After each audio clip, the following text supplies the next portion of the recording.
جو لوگ کہتے ہیں نا جی وہ طائفہ منصورہ، کبھی سواد اعظم کا لفظ استعمال کرتے ہیں. انڈیا پاکستان میں تو اعظم کہتے ہیں جو تعداد میں زیادہ ہو، کہتے ہیں نا بریلوی کہتے ہیں ہم سواد اعظم ہیں، سعودیہ میں اہل حدیث کہتے ہیں ہم سواد اعظم ہیں، بنگلہ دیش میں دیوبندی سواد اعظم ہے، ایران میں شیعہ سواد اعظم ہے.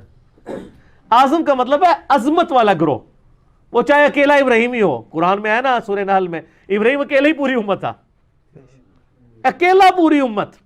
ٹھیک ہے جی. تو اعظم کا مطلب ہوتا ہے عظمت والا. ورنہ قرآن حکیم کی عظمت والی سورت سے مراد اگر تعداد کا بڑا ہونا ہوتا تو سورت البقرہ ہوتی جو 2.5 پاروں پہ پھیلی ہوئی ہے، لیکن نہیں. اور آیت بھی آیت الکرسی سے بھی ایک لمبی آیت موجود ہے سورت البقرہ کے اندر ہی، آیت دین. ٹھیک ہے، جب بھی وہ معاملہ ہو جائے تو آپ یعنی کسی کے ساتھ تو وہ وصیت کو لکھ لیا کریں، اس کی لینتھ جو ہے وہ آیت الکرسی سے لمبی ہے. اس کا مطلب لینتھ کے ساتھ تعلق نہیں ہے، عظمت کے ساتھ تعلق ہے. تو سر فرقوں میں بھی یہ سواد اعظم آپ ہر ایک کوئی اپنے آپ کو ڈکلیئر نہ کرے، بلکہ جو واقعی کتاب و سنت کے منہج کے اوپر ہے. صحابہ اور اہل بیت اپنے زمانے میں سواد اعظم تھے، اگرچہ کافر ان سے زیادہ تھے تعداد میں، لیکن وہ سواد اعظم تھے. ٹھیک ہو گیا. تعداد کوئی میٹر نہیں کرتی ہے، کام کرتوت اچھے ہونے چاہیے، کرتوت عظمت والے ہونے چاہیے. سواد اعظم رٹ لگائی ہوئی ہے جناب جی ہم زیادہ ہیں جی، وہ پہلے تو سارے ساڈے ہی ہوندے سن، بعد وچ ہو گئے. وہ پہلے جنہاں دے حوالے دیندے ہو وہ تواڈے نوں بھی بھیڑے ہوندے سن. یہ لوگ تو بڑا، میں کہتا ہوں اسلام نے جو مبارک دور پہلے 300 سال کے بعد آج کا دور دیکھا ہے نا، پچھلے 1200 سال میں نہیں دیکھا. 1100 سال کے اندر آپ اپنے بزرگوں کو رو رہے ہیں. آپ ذرا کو اپنا بابا چٹی داڑھی والا لے کے آئے نا جس نے ابھی کبھی ینگ ایج کے اندر قرآن ترجمے سے پڑھا ہو، اور وہ اس کو کہے قرآن پہ لفظ دے کہ تیرے ابے نے بھی قرآن ترجمے سے پڑھا ہوا ہے. رواج ہی کوئی نہیں تھا. اور سر یہ داڑھیوں والا رواج بھی اب شروع ہوا ہے سب کانٹیننٹ میں. تو پہلے کتنے جوان لوگ اتنی داڑھیاں والا سلسلہ تھا ان کا، یا اسی طریقے سے عورتیں اس طرح نقاب کرتی تھیں؟ یہ نہیں تھا. یہ اب ایجوکیشن آئی ہے. بخاری کا ترجمہ ہی کوئی نہیں تھا سر. بخاری کا پہلا ترجمہ 1920 میں ہوا ہے، آج 100 سال پورے نہیں ہوئے. 2019 چل رہا ہے، 6 جنوری آج. اور کہتے ہیں بزرگوں کی خدمات. میں کہتا ہوں جی بزرگوں کی خدمات ہے تو آپ بزرگوں کے نام لیتے جائیں اور مجھے بتائیں کہ جی یہ فلاں صوفی بزرگ کا قرآن کا ترجمہ ہے، فلاں صوفی بزرگ نے بخاری کا ترجمہ کیا ہے. کوئی ایک کام بھی کیا ہوا ہے کسی نے؟ شعر ہی لکھ دے رہے جائے، شعر ہی لکھ کے ٹر گئے نے. تو 1000 سال تک کم از کم فارسی میں ترجمہ کر دیتے، حدیث کا ترجمہ کر دیتے، تو کون سی کنٹریبیوشن لوگ بھی سن رہے ہوتے. وہ خالی کلمہ پڑھانا کو کنٹریبیوشن ہے. یہ لولے لنگڑے مسلمان بنا کے ہمارے متھے کر کے چلے گئے جن کو پتہ ہی کچھ نہیں ہے.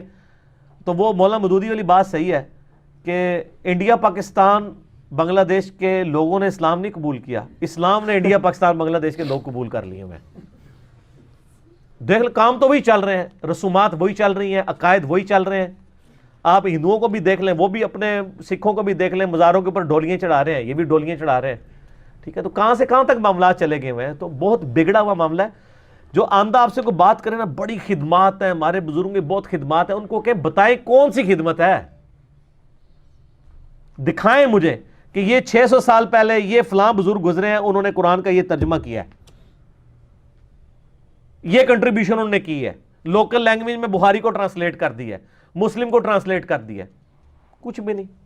اپنے اپنے وہ فرقے کی وہ عجیب و غریب شعر و شاعری کرتے ہوئے مر گئے. اور آج لوگ جو ہیں وہ کہتے ہیں جی وہ کلمہ پڑھایا. تو کلمہ تو سر کسی سے بھی پڑھوایا جا سکتا ہے. اگر آپ کلمے کے اوپر مجھے پرانے بزرگوں کا نہیں پتا انہوں نے پڑھوایا کہ نہیں پڑھوایا. آج ڈاکٹر ذاکر نائک ہزاروں کے مجمع میں سینکڑوں ہندوؤں کو مسلمان تو کر چکے ہیں نا ویڈیو میں. تو کیا ان بابوں کے ماننے والوں نے ڈاکٹر ذاکر نائک کو اللہ کا ولی مان لیا؟ تو اپنے ولی اپنے بوجھے چ رکھو. پھر تسی اپنی کسی پرانے بابے دی ویڈیو بھی لے آؤ تو ایسے نہیں مانتے. اگر کلمہ پڑھانا ہی کسی کے اللہ کے ولی ہونے کی دلیل ہے تو ڈاکٹر ذاکر نائک کو ولی کیوں نہیں مانتے آپ؟ نہیں مانیں گے.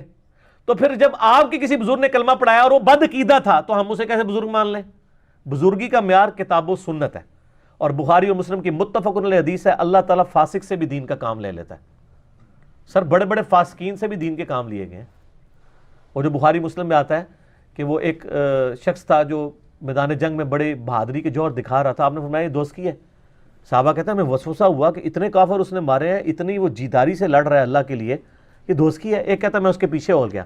اینڈ پہ جب وہ زخموں کی تاب نہ لا سکا تو اس نے زمین پہ یوں تلوار کھڑی کر کے اپنے آپ کو گرا لیا اور خودکشی کر لی. تو وہ صحابی وہیں سے نعرہ مارتے ہوئے آئے, صدق رسول اللہ صلی اللہ علیہ وسلم, رسول اللہ صلی اللہ علیہ وسلم نے سچ کہا تھا. آپ نے فرمایا بلال اٹھو اور اعلان کر دو کہ آخرت کا دار و مدار خاتمے کے اوپر ہے. ٹھیک ہو گیا سر, یہ اتنا آسان کام نہیں ہے, فاسق بھی دین کا کام کر سکتا ہے. صحیح بخاری و مسلم دونوں میں حدیث موجود ہے, ایک مدعم نامی غلام تھا حضور کا جو آپ کی سواری کا کجاوا کسا کرتا تھا, آپ کو وضو کروایا کرتا تھا. خیبر کے موقع پر ایک نامعلوم تیر اسے لگا, شہید ہو گیا. صحابہ کہہ رہے ہیں سیدھا جنتی ہے, حضور دا خدمت گزار ہے. کس دا؟ نبی علیہ السلام کا. آپ فرمایا تم اسے کہہ رہے ہو جنتی ہے, جبکہ مجھے اللہ نے دکھایا اس نے مال غنیمت میں سے ایک چادر چوری کی تھی جو آگ کی اس کے اوپر ڈال دی گئی ہے. یار اللہ نے لحاظ نہیں کیا کہ اڈی انہیں خدمت کی تھی, ایک چادروں کے فرق پہنتا سی, اور آپ لوگ کس کھاتے میں اور میں کس کھاتے میں بیٹھے ہیں, جو کچھ بھی ہے حضور کی امت سے. اور سر جو ڈائریکٹ فیض یافتہ تھے ان کے ساتھ یہ کچھ ہو رہا ہے. اور پھر اس کے بعد یہ الفاظ ختم نہیں ہوئے, بخاری مسلم کے الفاظ ہیں, پھر لوگ اپنے گھروں میں گئے, اگر کسی نے کوئی ایک رسی یا کوئی تسمہ بھی اٹھایا ہوا تھا نا مال غنیمت میں, خیر ایدی تے کوئی اتنی ورتھ نہیں, انہیں بھی لے آ کے اتنے رکھتا. سرکار ہے کہ گاٹا ہی نہ فٹ ہو جائے, اے تسی اور میں ہی ڈے ٹھیٹ ہاں جو اسی کہنے ہیں کچھ بھی ہیں تیرے محبوب کی امت سے ہیں. ان کو پتا تھا کہ اگر یہ ایک تسمہ اور رسی بھی اٹھائی ہے نا حق, تو محبوب کی امت میں ہونا کوئی نفع نہیں دے گا, پھینٹی لگ جانی ساڑی. ٹھیک ہے, تو یہ نسبت کوئی کام نہیں آئی ہے اگر کرتوت برے تھے. تو یہ میں آپ کو بتا رہا ہوں کہ یہاں تو لوگ تو وہ یہ اپنے بزرگوں کے لیے پھرتے ہیں, یعنی اس صحابی مدم سے بڑا کون سا بزرگ ہو سکتا ہے. لیکن اللہ تعالیٰ اپنے معاملات میں سخت ہے, نہ تو صحبت نفع دے سکتی ہے جب تک کرتوت کوئی صحیح نہ کرے, اور نہ کسی کی کو دین کے لیے خدمت کرنا, ورنہ نبی علیہ السلام کی خدمت کرنے سے بڑی کون سی خدمت ہو سکتی تھی. تو آپ کہتے ہیں ہمارے بزرگ خدمت کی ہے, آپ وہ تو ہم اس کی انجینئرنگ کرنا شروع کریں, دین کی نہیں خدمت کی, اپنی وہ بزرگیوں کے جو سلسلے ہیں ان کی خدمت کی ہے. دین کی خدمت ہوتی تو آج ہمیں نظر آ رہی ہوتی.